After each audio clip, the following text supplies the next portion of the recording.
आपने उसमें कोई फैसला कर लिया है तो तय मान के चलिए कि कुछ दिनों के बाद रिग्रेट आप करेंगे ही करेंगे, क्योंकि वो फैसला एक खास मेंटल स्टेट में हुआ और वो मेंटल स्टेट कुछ मिनट के बाद रहेगी नहीं, और आपने उसी में कमिटमेंट कर दी किसी को, उसी में घोषणा कर दी कुछ, और बाद में आप जिंदगी भर उस चीज को ढोते रहे क्योंकि आपने घोषणा कर दी थी।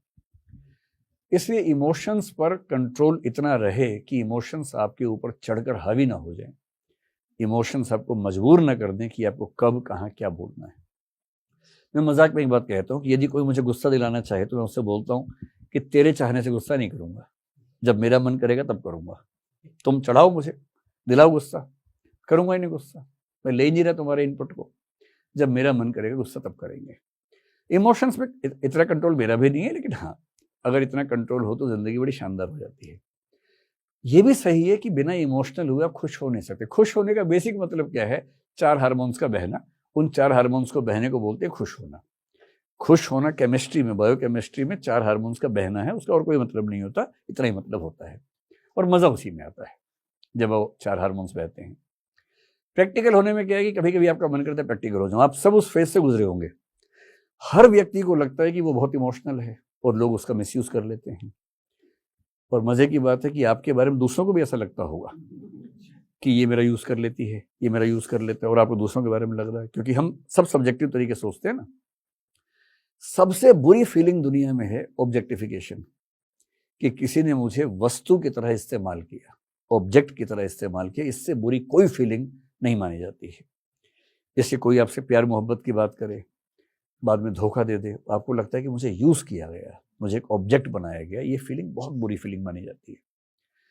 बहुत प्रैक्टिकल होने पे कई बार मन करता है कि हम दूसरों को ऑब्जेक्ट की तरह यूज कर लें। कई ऐसे खिलाड़ी हैं जो 6-6, 7-7 अफेयर्स एक ही समय में चला रहे होते हैं। बहुत प्रैक्टिकल लोग हैं वो। उनके इमोशंस भी उनके हिसाब से काम आते हैं। कहाँ कितना रो के दिखाना है, कहाँ किस अंदाज में बोलना है, कहाँ किसी से पैसे भी निकलवा लेने साथ में, हर चीज के एक्सपर्ट लोग हैं। ऐसे लोगों को तात्कालिक लाभ मिल जाते हैं, लेकिन मेरा ख्याल है कि एक समय के बाद कोई उन पर भरोसा नहीं करता है। और एथिक्स की दुनिया में एक बड़ा प्रसिद्ध कथन है जिसको हम एक्सियोम की तरह यूज करते हैं। एक्सियोम मतलब जो स्वयं सिद्ध कथन है, जो बेस है। It is good to be good. अंततः अच्छा होना अच्छा ही होता है।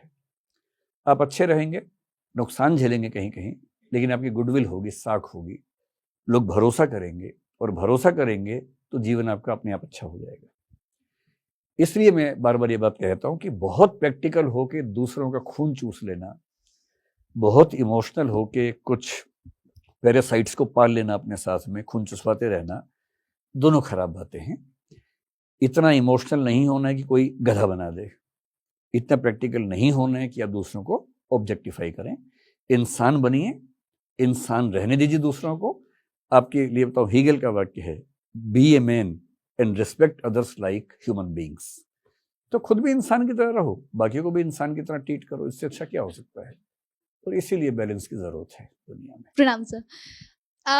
जैसे आपने प्रैक्टिकलिटी की बात करी और बैलेंस की बात करी, तो हमारी जनरेशन में जनरली ये होता है कि हम पेरेंट्स के साथ सिचुएशन क्या होती है कि वो एक एज पे आ जाते हैं, वो एक तो वर्कहोलिक होते हैं, तो वो फ्री बैठना नहीं चाहते हैं, बट देन उनके हिसाब से शादी कर दी बच्चों की, ये हो गया, सब मेरा काम हो गया, मैं फ्री हूँ। जब मैं उनसे बोलती हूँ कि मेरे हिसाब से आपको